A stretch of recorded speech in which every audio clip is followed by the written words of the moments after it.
Siapa yang tidak menyangka jahat terhadap dirinya pada tiap-tiap wirid dan berpaling dari wirid, jatuhlah daripada diri itu seluruh bala-bala yang besar.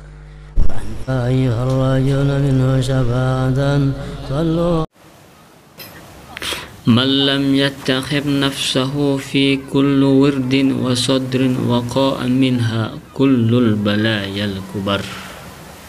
Kullul balayal kubar.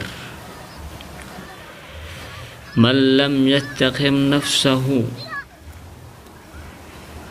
barang siapa yang tidak menyangka buruk terhadap dirinya, barang siapa yang tidak menyangka jahat terhadap dirinya,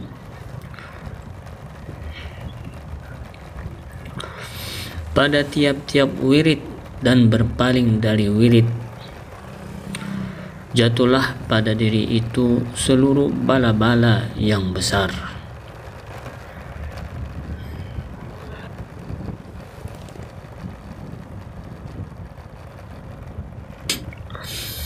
Kadang-kadang kita bila sudah berwirid, bila sudah berbacaan, bila sudah berzikir, apalagi lawas, kita sudah merasa untung, merasa baik, merasa berpahala banyak. Bila kita berbuat satu kemaksiatan, kita berbuat satu dosa, kita berpaling dari wirid, kita langsung merasa hina, merasa berdosa, merasa luput. Padahal mestinya perasaan seperti itu baik di waktu kita berpaling dari wirid atau melaksanakan wirid itu. Sering kita berwirid, kita tetap sangka buruk terhadap diri kita. Saya berwirid gak ada karuan tadi, yang wirid tadi gak khusyuk, yang berwirid tadi hati kemana, belum tentu diterima Allah subhanahu wa ta'ala wirid kita itu. Nah, mestinya macam itu. Bila enggak macam itu, artinya bila kita berwirid sudah merasa baik diri kita, nah maka diri kita akan jatuh padanya bala-bala yang besar. Rubada inil hawa wa tabi'ah wa huwa yadda'i annahu yad'u ila ad-din wa syari'ah. Kerap kali seorang pendakwa itu mengajak kepada hawa dan tabiat, sedangkan dia mengaku bahwa dia mengajak kepada agama dan syariat.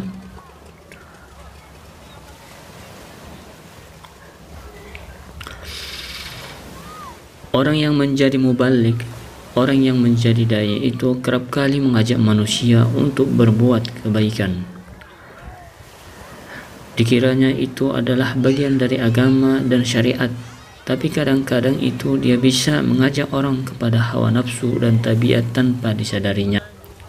Al-ilmu alaika hatta ta'mala bihi fa idza 'alimta bikana al-'ilma laka. Ilmu itu membahayakan engkau sehingga engkau amalkan dengannya. Bila engkau amalkan dengan ilmu, maka ilmu itu memberi manfaat bagi engkau, memberi keuntungan bagi engkau, memberi kesenangan bagi engkau.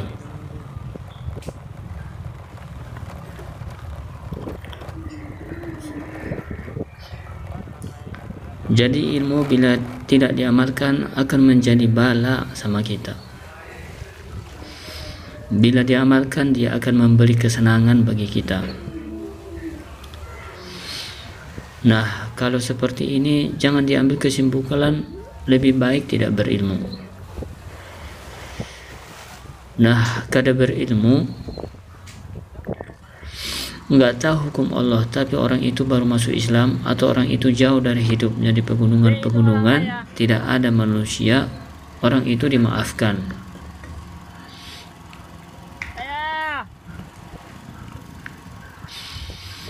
Kenapa kau berbuat ini? Saya tidak tahu ya Allah. Saya baru aja masuk Islam. Itu dimaafkan. Kenapa kau melakukan yang dilarang? Saya tidak tahu ya Allah. Saya sejak dilahirkan hidup jauh daripada manusia. Dimaafkan Allah. Itu kejahilan yang dimaafkan. Tapi kalau kita hidup di tengah orang yang berilmu, kita hidup di tengah masyarakat luas, kita tidak berilmu, justru menambah kecelakaan bagi kita. Kenapa kamu berbuat ini? Tidak tahu ya Allah, di mana kamu hidup? Diberabai, bertambah siksanya. Bertambah siksa. Pertama, ia siksa meninggalkan menuntut ilmu. Yang kedua, siksa perbuatannya bertentangan dengan ilmu.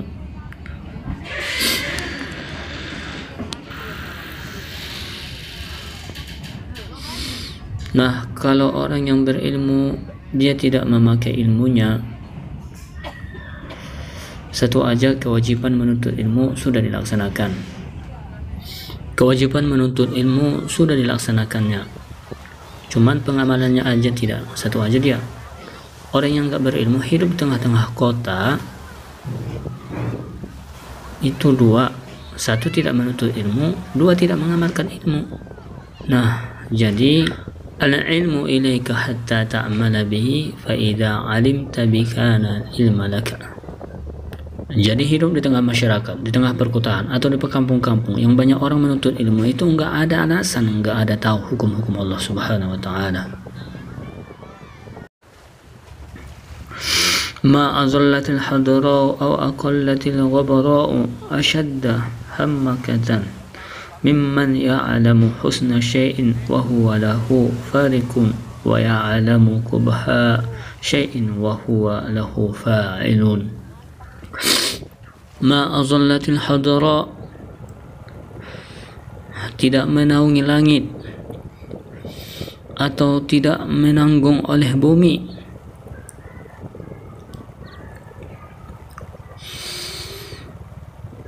akan yang bersangatan bodoh daripada orang yang tahu kebaikan sesuatu tapi dia tinggalkan kebaikan itu. Itu manusia yang paling bodoh di muka bumi dan di bawah langit ini adalah orang yang tahu kebaikan tapi tidak dia kerjakan. Dan dia mengetahui kejahatan sesuatu, itu ia dilaksanakan, itu ia perbuat. Dabbir thumma fa'al, fakir thumma kul. Pikirkan olehmu, kemudian perbuatlah. Pikirkan olehmu, kemudian katakanlah. Renungkan dahulu, dabbir.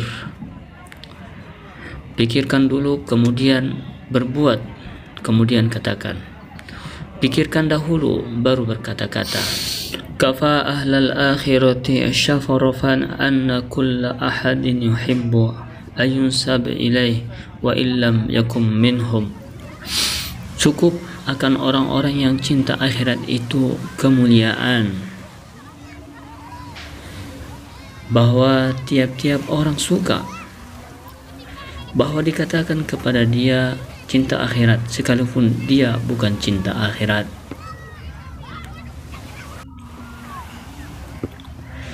Itu kemuliaannya orang cinta akhirat.